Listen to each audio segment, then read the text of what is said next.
So it's interesting times, isn't it? The future of smartphones now unfolds in front of our eyes, whilst at the same time, our wallets are folding up and dying. And if you've just splashed the cash on the Galaxy Z Fold 4, then this video is the video that you've been looking for. And I was up until 5 AM in the morning collecting the best tips and tricks that the internet has to offer, all of which have been specifically chosen to help you maximize and unlock the Galaxy Z Fold 4's full potential from day one. And stick around until the end of the video because I'm going to be sharing with you something quite exclusive that you cannot find in a Google search. Tip number 1. So you now have 2 displays on your phone. Let's make switching between them a more seamless experience. As right now, if you have an app open on one of the screens and then switch to the other screen, you'll have to reopen the app from the background to carry on. So let's fix that. Go to Settings, Display, continue on Cover. Now you can pick and choose the apps to suit your needs, or do what I did and just switch them all on.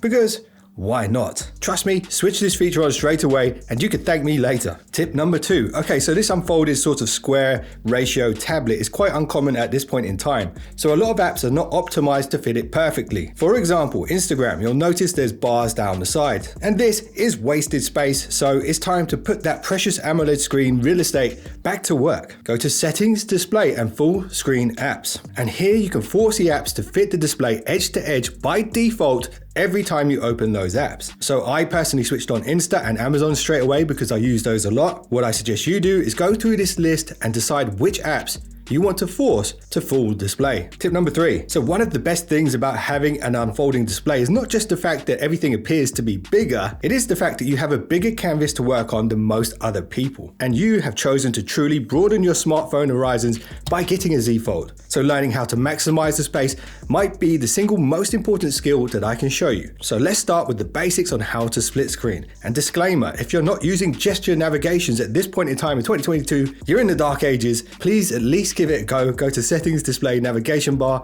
and turn on gestures. Okay, now to split 2 apps on the big screen. For example, let's say we want to open Google Maps and Audible. Audible being what I consider to be the best audio book app you can get. I'll leave a link in the description. So first, let's open the 2 apps. Now that you've launched both the apps, bring up backgrounding by swiping up from the bottom of the screen and holding. And now tap on the app icon and this will bring up the split screen options. Selecting Open in Split View will pin that app to the left-hand side of the screen. Now choose the app for the right-hand side of the screen, and that's it. You've done it. That's how you split screen. Tip number 4. Now this is an important skill. Once you've selected the app pair, hit the 3 dots at the center. This icon will allow you to rotate the apps and flip them. And if you hit the star, we can save them to your edge panel. And the edge panel is this little bar at the side here. If you drag that out, there is your app pair. And while we're on the topic of the edge panel, I just want to show you this real quick. With such a large display at your disposal, if you want to become a true foldable Android Jedi master, you can introduce a third app into the equation. And there are a couple of techniques to do this, but this one is the easiest one. Swipe in the edge panel and bring in a third player. You can hit the star to save this setup. Tip number 5. So there's a new hidden feature on the Galaxy Z Fold 4 designed specifically for Android folding phones. Now you might notice it popping up from time to time. It's called the Taskbar. This should be on by default, but let's double check just to make sure. Go to Settings, Display, and then Taskbar. Now most of the time when you're using your phone and there's apps running in the background and you're not using the keyboard,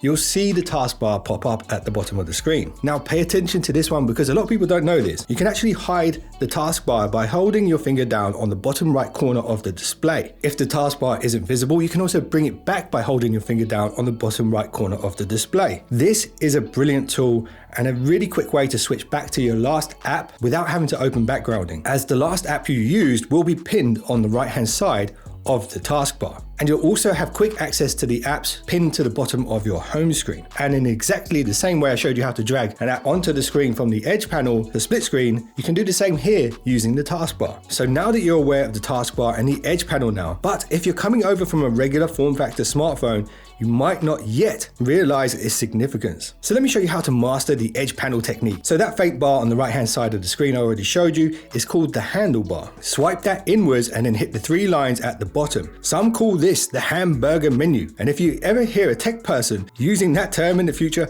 they're probably not talking about food. Now hit edit and listen carefully to this one. Personalize the edge panel apps to the apps you feel you might want to split screen the most, or apps that you copy and paste from the most. It will save you time in the future. Tip number 7. So now you understand how to maximize the massive canvas by splitting the screen and using the taskbar and the edge panel. Let's make using the edge panel quicker and easier. Go to settings, display, edge panels, and then handle. Okay, so if you're left-handed, then obviously switch this straight away to the left-hand side. If you're ambidextrous, flip a coin and let me know. Heads or tails? Now, pick your favorite color if you want, but I personally chose to keep it black and make it transparent. My logic behind this is I want to minimize any on-screen distractions, so the transparent setting is perfect for me. Now you can adjust the size and width if you want, but most importantly, use the arrows to slide the handlebar into a reachable position, but don't bring it too close to the bottom of the screen because it will interfere with your navigation gestures. I recommend placing it exactly where your thumb rests when you hold the phone with one hand. Okay, so the next few tips are going to be quick fire ones, so don't lose focus, stay with me, pause and rewatch if needed. And before I drop the next few bombshells real quick, if anything's helped you so far, a little thumbs up and a subscribe might bring my folded up wallet back from the dead, and I'd appreciate that. Tip number 8, so the edge panel can be a useful tool for more than just apps. You can actually toggle through edge panels. So I suggest you spend a little time and set up the best panels for you from day one. Here's how to do it. Swipe the edge panel out, hit the settings icon, then choose the panels that you like. I personally like the Smart Select tab, and it's especially useful if you have the S Pen. Also, the compass is a good tool so you know which direction you're headed. Tip number 9. So the fingerprint scanner is not just for unlocking and Bixby. You can also use it to access your quick settings and your notification shade quickly without having to reach to the top of the screen. To do this, go to Settings, Advanced Features, Motions and Gestures, and enable fingerprint gestures. Tip number 10. So Samsung still believes in Bixby, and if you're wondering what the hell is a Bixby, well, that's exactly my point. The side key to me should always be the power key. So like Jean-Luc Picard would say, let's make it so. Make it so. Make it so. Make it so. Make it so. Go to Settings, Advanced Features, Side key, and now change the long press and hold to Power Off menu. Now you have the power to switch off your phone with the power key. Tip number 11. So this is a good one. If someone calls you and you don't want to hear that noise right now, you can put your hand over the cover screen display to mute them. To do this, go to Settings, Advanced Features, Motions and Gestures, and Mute with Gestures. You know, sometimes you gotta let them speak to the hand. Tip number 12. So there's a new Google Android feature that's become available, and honestly speaking, this is one of the best devices to use it on. So let's try this. Bring up your backgrounding apps, tap one of the app icons just like before when we were doing split screening, but this time hit pop-up view. A good use case for this feature is if you want to keep something in the forefront of your mind whilst doing other things. And check this out, if you hit the little line above the pop-out window and then the little square icon with the dotted square behind it, you can actually change the transparency of the floating app window, making it less distracting. So maybe you could use this for cooking timers, live stream chats and stuff like that. And on that topic, I do have a channel membership program where you can connect with me directly. At this point in time, I think I have around 20 people in that group. So if you want to join it, hit that join button next to the subscribe button, and you'll be able to watch behind the scenes content from me and participate in exclusive members only giveaways and live streams. So check it out. Here's a bonus tip for you guys. The first bonus of the day. When it comes to pop-up view windows, if you hit the little bar at the top and hit the inward arrows, that pins the app to the left-hand side of the screen. Now, if you open another pop-up view window from another app and do the same thing again, pin it to the side of the screen, you can actually stack up apps in the background and bring them into play whenever you want. So if you want a timer running whilst you've also got something else going on in the background, you can toggle back and forth using this little ninja trick. Okay, moving on, tip number 13. Now try this trick. Go to Settings, Advanced Features, and Labs. Here is one of the most exciting menus in the entire settings menu on this phone. But try this. I've turned on multi-window for all apps. So this allows me to split screen apps that don't support split screen. Here you can also enable the pop-out view settings for all apps as well. I recommend you turn this on because you have the ability to, so why not? Tip number 14. So staying in the lab menu. Try this. Enable swipe for pop-up view. Now you can swipe out diagonally from the top right corner to pop out the current app window instead of doing it the other way I just showed you. In my opinion, this works well, but if you don't like this, you can turn on the multi-window menu option. This will leave a distracting bar at the top center part of your screen. That's why I don't like it, and I prefer this swipe in from the corner. Try it out, see what you think. 15. So within the Labs menu again, go to Flex Mode panel. By enabling this on unsupported apps, you're unlocking the hidden mouse and keyboard feature, and it can be useful for certain apps. Definitely do not enable this for every single app because a lot of apps just don't require a mouse and keyboard. The better way to do this is not enable any of these from day one and just switch it on as you go along. So let's say you're using an app that you think you need a mouse pointer for. What you can do is actually flex the display, and this little flex icon will pop up briefly and it's easy to miss, so you gotta be quick. But by tapping this little icon, you'll be prompted to enable flex mode for that app. So the best thing to do is just use this trick as and when it's needed. 16. So listen here, your senses are somewhat important, and I think you'd agree. We can choose to sharpen them and sometimes we can dull them unintentionally. So look, I recommend you don't do that to your eyesight. Do this instead. Go to Settings, Display, Eye Comfort and Custom. Now nobody knows you better than you. Set a custom schedule for this to kick in at least an hour before bed. Your human eyes have only evolved to absorb a certain amount of blue light per day. If you take in too much, it can affect your sleep badly, and it will also ruin your eyesight in the long run. And if you choose not to use this feature, you might be suntanning your retinas a little too much. And there's no factor 50 for your eyeballs yet. Tip number 17. So we've mainly been focusing on the big screen up until this point, but we should not forget to optimize the cover screen because this part of the device from a use case standpoint is the most accessible. So the Z Fold's cover screen is tall and narrow, and I do recommend you maximize the vertical space. Here's how to do it. Hold down on an empty part of the cover screen and set the home screen grid to 4:6. Now, if you've got good eyes and smaller fingers, you could go 5:6 if you wanted to. But by doing this, you're allowing yourself to place more of your daily apps on the home screen on those vertical lines. And it actually amazes me how many people don't do this. So spend a bit of time, and as they say in the old East End of London, sort it out, will ya? Tip number 18. So one of the huge advantages other than the huge screen that the Z Fold 4 has is its ability to shoot selfies with the best cameras that the phone has to offer. Now listen, because I will say this only once. If you own this phone, you should not be using the cover screen camera or the in-display camera on the big screen for anything other than video conference calls. Because the primary camera is a beast. It's got the largest and best quality image sensor, and it's also got the best quality optics in front of it. Here's how to use it for selfie photos and selfie video high quality recording. Open the camera app whilst in unfolded mode.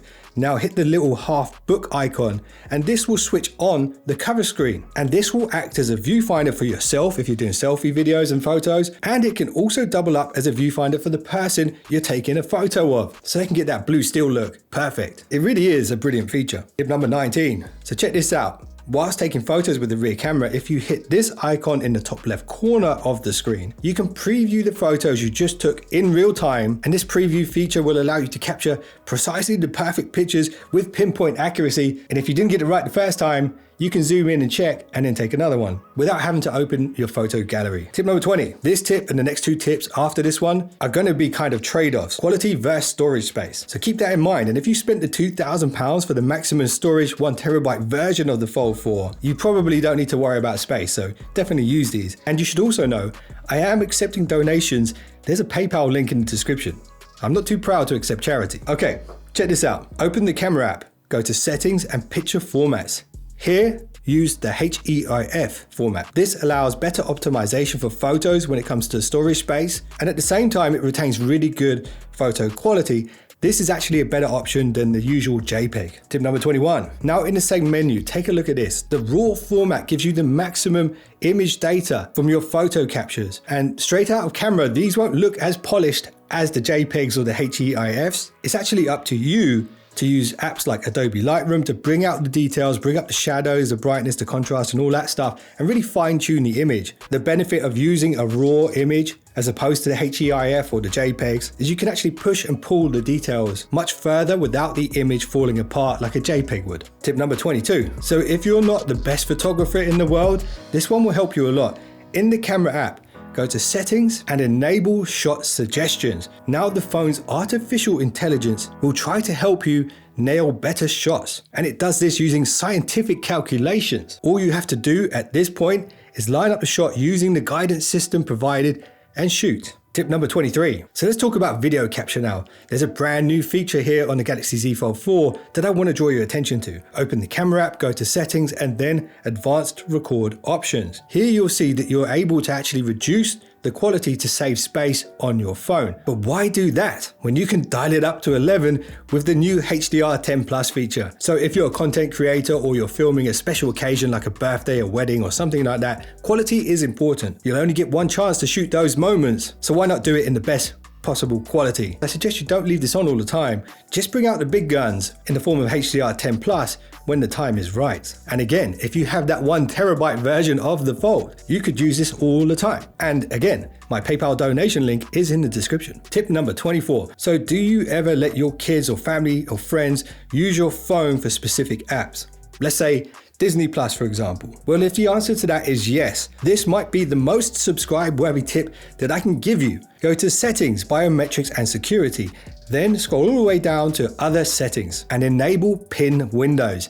Now you can pin an app, let's say a Disney Plus, to the home screen. And when you give your phone to somebody else, they cannot get out of this app without your permission, making you the only person who can unlock the rest of the phone's functionality. So if you do let people use your phone and you don't use this little tip, you're essentially handing them the keys to your castle, and don't be surprised if you wake up the next day with some expensive Amazon deliveries. Tip number 25. So thank you for making it all the way to 25. And it's actually you guys that make staying up till 5 a.m. in the morning writing a script worthwhile. I do appreciate you guys. And as a thank you for staying, here is a link to my private wallpaper stash. This page is completely unlisted on the internet and it's not visible on Google or any other search engine. You can only get to it through the direct link. And I get so many requests to share my wallpapers. So I do update this page regularly when I find new cool wallpapers. And if you don't like any of the stash that I have, a really good app that I use for wallpapers is DeviantArt. So I definitely recommend checking that out. There's some amazing artists over there. And you're probably wondering, there's a couple of minutes left on this video. What's going on? Well, of course, I've saved some bonus content for you guys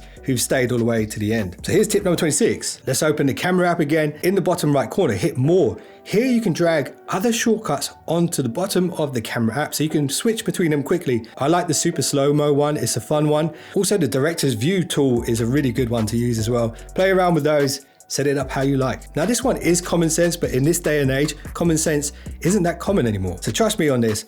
In the camera app, go to Settings and turn on the grid lines. This will help you compose better shots. Just knowing where the center of your camera is, also combined with the vertical and horizontal lines, will help you take better photos. And the ninja tip here that you need to know about is where the lines intersect is actually a natural focal point for the human eye. So use those little crosses to line up the things you want people to focus on. So if you find yourself losing concentration, or you're easily distracted, or you often fall asleep in work meetings, this tip might save the day for you. So bring down your quick panel by swiping down from the top. Swipe across till you see the little plus icon. Now you'll see all of the available buttons that you can add to the quick settings menu. Drag the live transcribe button onto the quick settings, and when you enable this feature, it will actually capture in words everything that's said while it's enabled. So if you do doze off during a meeting, you can go back and catch up on what you missed. So this might sound like a stupid question, but do you want to make your Galaxy Z Fold faster than your friends? Then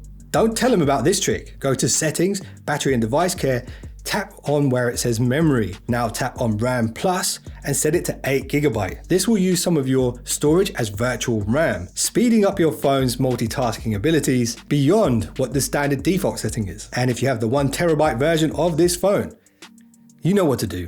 Okay, so there's just a couple more tricks before we fade to black. The screen on your phone might be the greatest smartphone display to date. So when it comes to watching video content, you might want to enable this one.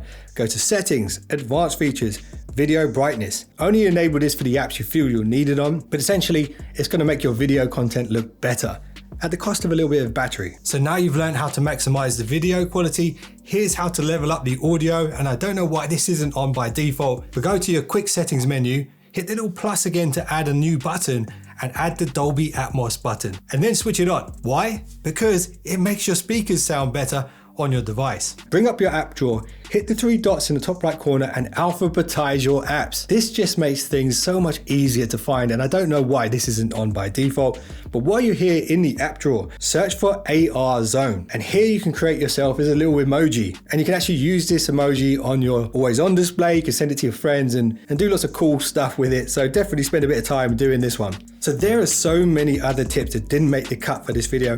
Many of them are One UI tips that actually work on on the Z Fold 4. So I think you'll enjoy the video you see on screen right now for the Flip 4. And here's 2 last tips. Number 1, if you subscribe, you'll be one of the finest subscribers known to man. Tip number 2, go to settings, display, and enable dark mode, because if you enable this on an OLED screen, when there's no colors or white pixels, you're not using power. Anyway, I appreciate you guys, and I'll see you in the next one, so don't be late.